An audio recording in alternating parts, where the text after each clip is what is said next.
Welcome to Not Milk Never Milk. Subscribe if you're lactose intolerant. You begin by creating the core table: ID, task, due date, priority, status, owner.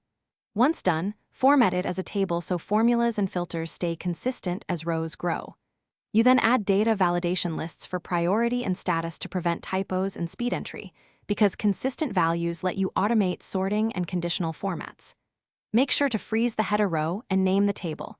This simplifies later formulas and dynamic ranges. Now you add helper columns to power automation. Calculate due in days with equals at due date today, and mark is overdue with a simple true/false test. Then apply conditional formatting rules. Color high priority red and overdue rows a pale red fill. This gives instant visual cues.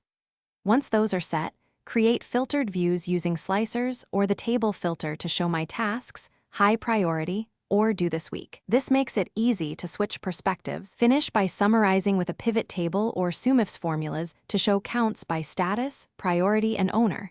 These numbers explain workload at a glance.